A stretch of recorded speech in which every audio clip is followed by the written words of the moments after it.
Hola con todos, les saluda su compañera Nasli Santamaría Benítez, estudiante de la carrera de Derecho de la Universidad César Vallejo. En esta oportunidad, en representación del Grupo 3, les quiero dar la grata bienvenida para que ustedes puedan ser partícipes de nuestro proyecto de la obra del recordado y querido escritor y poeta peruano César Abraham Vallejo Mendoza. Como bien sabemos, la obra recibe el nombre el tungsteno gracias al mineral que se extraía en esas épocas en las minas de Quivilca. Les doy pase para que ustedes puedan disfrutar de nuestro video educativo.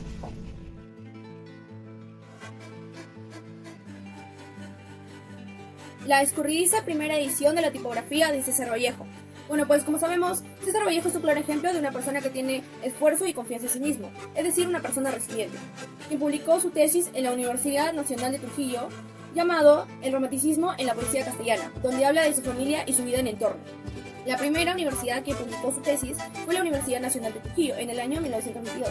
En segundo lugar fue la Institución Vallejiana de Estudios, también de la Universidad Nacional de Trujillo, y de igual manera en 1922. Y en segundo lugar el señor Jorge Pucinelli, que publicó como un anexo en el año 2002. Bueno, inicialmente, hablando de sus poemas, César Vallejo publicó su primer poema en 1918, llamado Los Heraldos Negros, donde habla en que son patentes las ideas modernistas.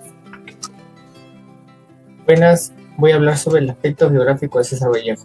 Nació en Santiago de Chuco, provincia y departamento de La Libertad, el 16 de marzo de 1892. Sus padres fueron Francisco de Paula Vallejo y doña María de los Santos Mendoza. Estudios primarios en la ciudad natal, trasladándose a continuar sus estudios secundarios a la provincia de Huanchuco. Su educación posteriormente se trasladó a Trujillo para iniciar sus estudios superiores de filosofía y de letras en la Universidad de la ciudad.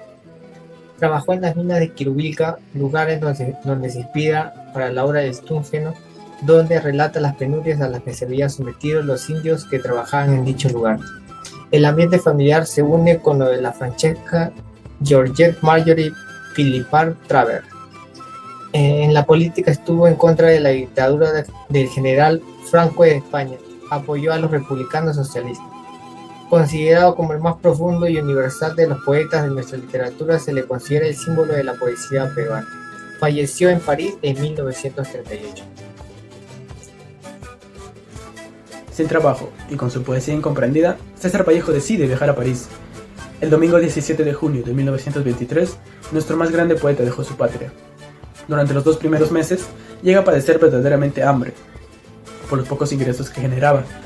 Y es así que en 1924 le llega desde el Perú la noticia del fallecimiento de su padre, quien ahora descansa en el cementerio de Santiago.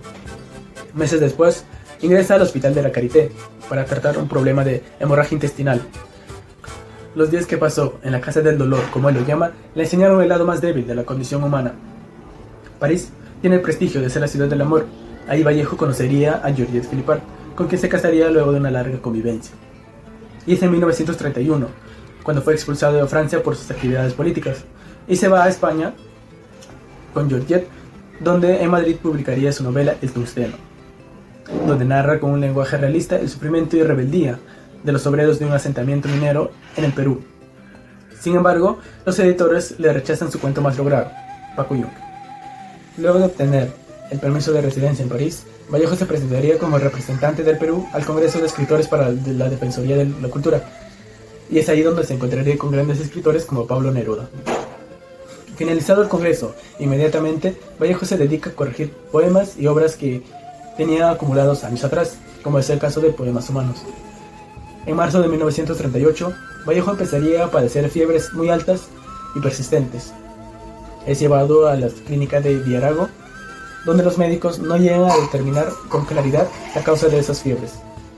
Resistió hasta el 15 de abril, ese día a las 9:30 de la mañana, y diciendo que se iba a España, murió tranquilamente.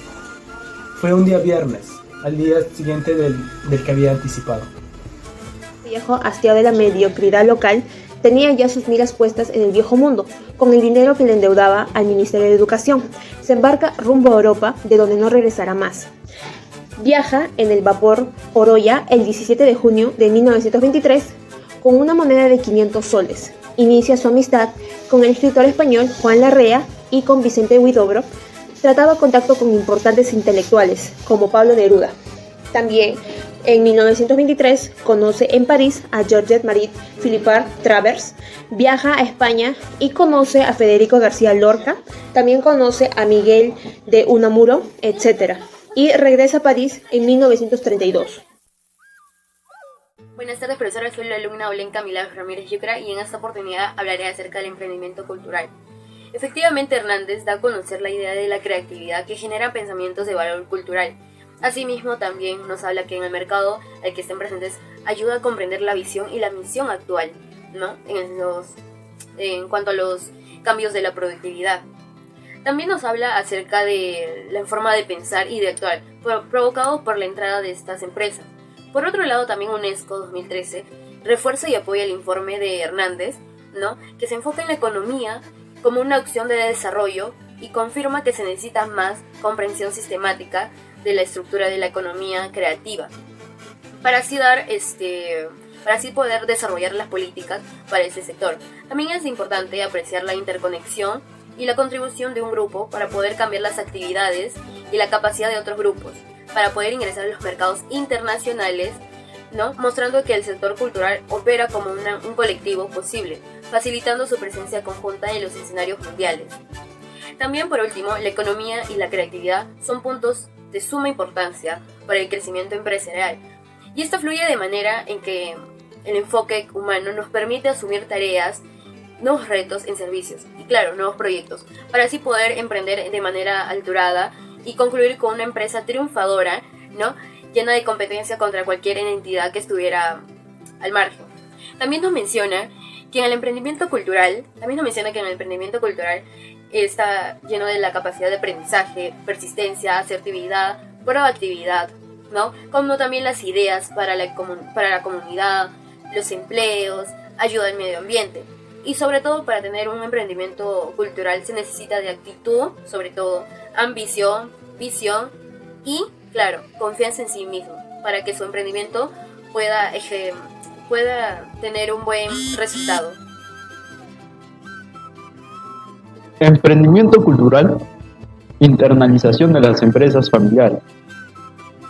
El emprendimiento en la actualidad se trata de tratar de expandirse en el mercado internacional a través de series y planificación. Entre ellas encontramos la visión y metas en familia. Encontramos dos enunciados, que por un lado es Salazar 2021 y por el otro lado encontramos a Bastos, Vázquez y López 2016. Salazar menciona que una estrategia muy significativa en el mundo del negocio con las empresas extranjeras, la expansión que se va realizando a base de grandes hazañas, que apuesta con arriesgados tratos, pues se sabe que si uno hace un buen trato, un buen contrato, pues te vas arriba, y si no haces un buen trato, un buen contrato, te vas abajo. Por lo tanto, acá se dice que las empresas luchan por su propia supervivencia. Mientras que por otro lado encontramos a Bastos, Vázquez y López 2016, indican que las empresas familiares, con su fin de expandirse internacionalmente, son muy independientes y complejas de la misma manera con sus unipersonales, que no mezclan lo laboral con lo familiar.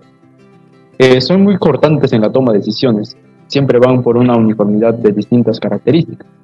Siempre tratan de evitar discordancias para no alterar el funcionamiento de la empresa. La importancia de esta empresa es que nunca se hace parecer como una empresa familiar y no involucra su potencial con calidez humana. Siempre se hace parecer como una empresa no familiar. Su objetividad siempre es voraz. Por ejemplo, tenemos cómo generar ingresos, cómo ganarse el marketing de las demás empresas y que todos los consumidores vean tus productos como número uno. Es imprescindible no hablar sobre la expansión de las empresas familiares, es que es vital para las personas que desean formar una empresa.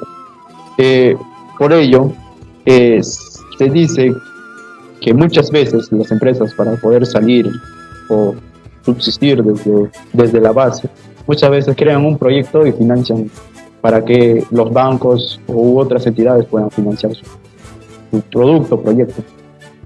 Pues, Seguimos con la naturaleza del producto. En este caso nosotros elegimos lo que es el video educativo, y esto va en dos partes: el video educativo como objeto de investigación. Para aclarar esto, nosotros por conocimientos previos sabemos que la tecnología hoy en día está avanzando, y si a esto le sumamos un método de aprendizaje, podemos hacer que nuestra enseñanza llegue a captar el interés de la otra persona, ¿no? Por eso vamos a abarcar diversos autores. En este caso tenemos a Veintemilla, quien en el 2020 nos dice que el video educativo se ha vuelto una herramienta indispensable. ¿Para qué indispensable? Para tener un buen método de aprendizaje, ya que el video, se vuelve un facilitador de la comunicación y por lo tanto genera un aprendizaje experimental. ¿Por qué? Porque hay una interacción. Y esto ayuda, como ya había mencionado, a interiorizar el aprendizaje. Esto quiere decir que hace que el alumno o la persona que está viendo el video entienda llegue a procesar más conocimientos a través de un video, ¿no? Y también tenemos el video educativo como método de inclusión en el aprendizaje. ¿Por qué inclusión? Porque es fácilmente, llega a los demás fácilmente, ¿no? Es abierto para todo el mundo, cualquier persona lo puede ver, ya sea a través de redes sociales o de repente por un programa de televisión. Entonces es por eso que se dice que el video educativo es inclusivo, según Bravo en el 2021. ¿Qué más nos dice Bravo? Que el video transmite lo que son ideas, culturas y conocimientos y promueve la participación activa. Es decir, si el docente o la persona que quiere transmitir el aprendizaje lo utiliza como un método para poder llegar hacia el alumno, esto va a permitir una participación activa, que también cuenta con un fácil acceso, como ya había mencionado. Por eso es que se dice que el video es inclusivo y también capta el interés del alumno o de la persona que lo está viendo. En esta ocasión yo les voy a comentar sobre los temas que resaltan en la obra El Tuxteno, que son la subalternidad y el conflicto minero. En este capítulo yo les voy a relatar un poco de la relación que había entre la empresa minera Mining Society con respecto al pequeño pueblo de Quivilca, ¿no? Donde podemos evidenciar las múltiples ganancias que realizó la empresa. Se puede también ver el manejo de la burocracia que tenían los ingenieros con respecto a los horas, ya que se ve reflejado el aprovechamiento, lo que es la explotación infantil, la alineación con respecto a los obreros por falta de conocimiento sobre lo que es la modernidad.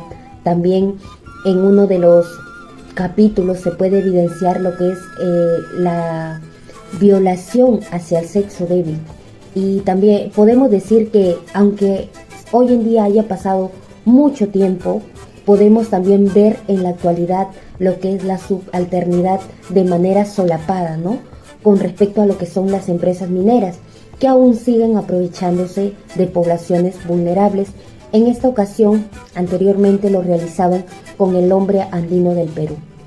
Impregnan todos los aspectos de la sociedad, en el resultado no solo de los valores, suposiciones, objetivos y prácticas de las personas, sino también de los valores y creencias reflejadas las organizaciones e instituciones. Los psicólogos van a través de la interpretación social, ¿no?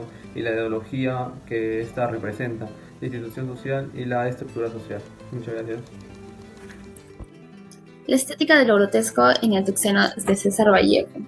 Para iniciar, cabe recalcar que la vida de César Vallejo ha sido muy dura y en el Tuxteno muestra que la vida no es fácil, y más si vives en la sierra del Perú. Pero gracias a su libro podemos ver que hay que analizar y desarrollar nuestros valores para mostrar respeto hacia las demás personas. A continuación veremos algunos sucesos. La obra de César Vallejo, El Tuxteno, es la descripción donde la gente se burla de lo ridículo, de lo absurdo y extravagante motivo, y esto produce una risa cruel. Asimismo, indican la descripción grotesca en el Tuxteno en la obra de César Vallejo. Por otro lado, refuerza y apoya en el enunciado Chambi 2016, página 371, la estética que gobiernan la relación socialista a lo narrado. Para comunicar los mensajes políticos de la novela, sin embargo, Vallejo narra en una serie de violaciones que incluyen injustamente de asesinato, de labores forzadas. Previo a ello, la evidencia de degradación física sufrida a manos de la corporación estadounidense.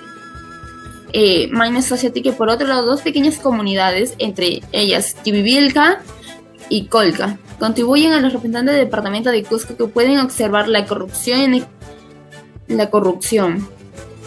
Asimismo, aquí hay demasiada violencia en el Tuxeno, ya que formula por los mismos pobladores. Como la discriminación hace daños físicos por falta de conocimiento sobre los trabajos realizados en el área. Si tan solo hubiera existido alguien que conocía sobre los hechos, habrían cambiado de la forma de trabajar, de pensar.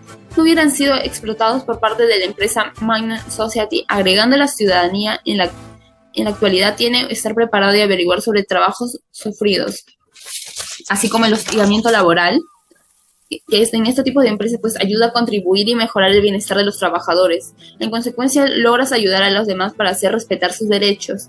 En conclusión, este actuar nos enseña y demuestra que debemos ser unas personas conscientes. Mostrar nuestras acciones de respeto hacia las personas y hacer sentirse identificada con un bienestar. Mejorar nuestros pensamientos, cualidades para poder asimismo ayudar a las demás personas. Como aprecia las representaciones en la corrupción laboral y el ejercicio excesivo de violencia, depende de una formulación polarizada del bien y el mal para definir dos extremos conflictivos. Asimismo, el tema no permite desarrollar el lado analítico, ya que podemos ver y ser conscientes de las cosas que decimos. Por último, este tema nos ayuda mucho y nos atrapa con su lectura. Gracias.